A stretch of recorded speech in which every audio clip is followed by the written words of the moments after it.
Apa kabar semuanya? Semoga kalian baik-baik aja ya dan happy selalu.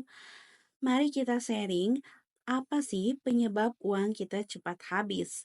Misalnya baru gajian aja tanggal 1, udah cepat habis. Gak kerasa, gak tahu kemana. Hayu, kita selidiki apa sih penyebabnya. Uang cepat habis bisa disebabkan oleh berbagai faktor, baik dari kebiasaan pribadi maupun kondisi eksternal. Berikut beberapa penyebab umumnya. Yang pertama, kurangnya anggaran.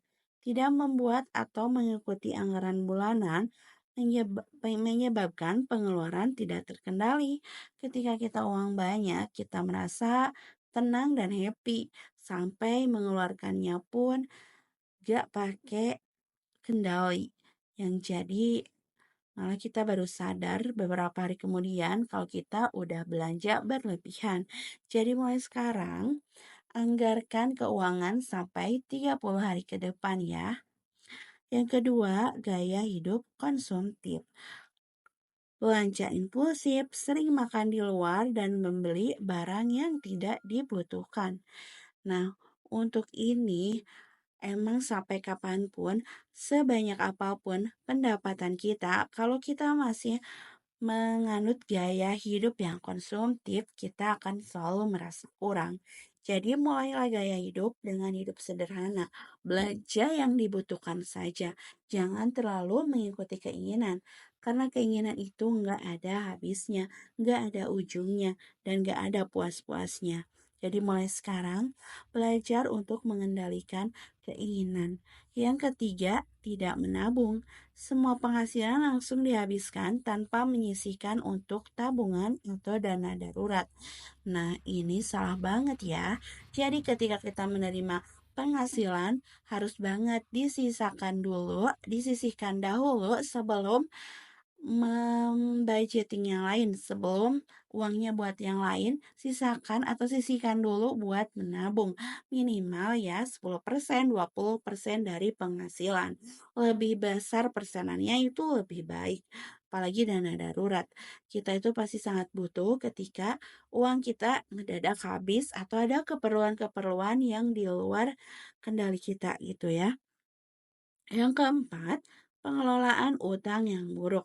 Terlalu banyak utang konsumtif seperti cicilan kartu kredit atau pinjaman online. Nah, teman-teman, agar uang tidak cepat habis, sebaiknya dihindari ya, seperti seperti pinjaman online atau sekarang itu ada belanja kalau di aplikasi itu ada pay letter. Nah, sebaiknya hal-hal kayak gitu tuh dihindari banget ya. Tapi kalau teman-teman udah terlanjur nih punya utang konsumtif seperti itu, lebih baik segera dibereskan agar keuangan kita semakin baik ke depannya dan tidak melakukannya lagi. Yang kelima, tidak mencatat pengeluaran. Tanpa mencatat, sulit mengetahui kemana uang pergi setiap bulan.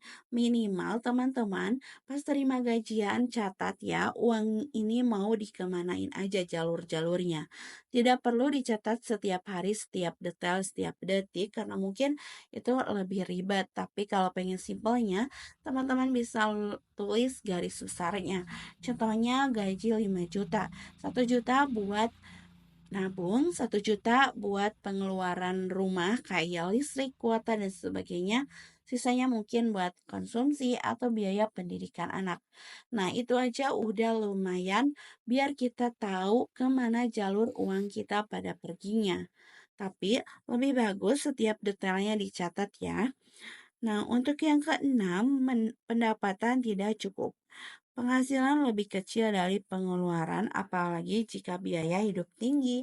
Nah, ini kita harus sadar betul seberapa besar setiap bulan pengeluaran kita. Apabila pengeluaran kita ternyata emang tinggi, nggak bisa itu udah hemat banget. Tapi pendapatan kita kecil, berarti kita harus cari cara biar punya tambahan baru ya. Kayak misalkan bisa jadi affiliate, bisa jadi YouTuber, atau bisa jadi pokoknya segala usaha sampingan yang bisa menghasilkan tambahan baru. Karena kalau pengeluaran kita sebenarnya harus lebih banyak daripada pendapatan kita, itu berarti kita sadar betul kalau penghasilan kita saat ini emang kurang, jadi itu butuh, penghasilan tambahan ya. Harus ada kerja tambahan biar penghasilannya ada tambahan gitu, Kakak, ya. Oke, selanjutnya nomor 7, tergoda diskon atau promosi. Belanja karena tergoda promo padahal barang tidak benar-benar diperlukan. Nah, ini harus dihindari banget. Kalau pengen uang kita awet, jangan apa-apa promosi diikutin, dibelanjain. Kita harus bisa membedakan mana kebutuhan, mana keinginan. Seperti contoh, ada diskon pakaian. Tapi kalau kita belum membutuhkan pakaian itu, lebih baik jangan dibeli ya teman-teman. Karena pada akhirnya kalau udah di rumah ya pakaian itu ya biasa-biasa aja. Begitu. Promo-promo itu seperti murah, tapi kalau kita tidak membutuhkannya lebih baik jangan dibeli.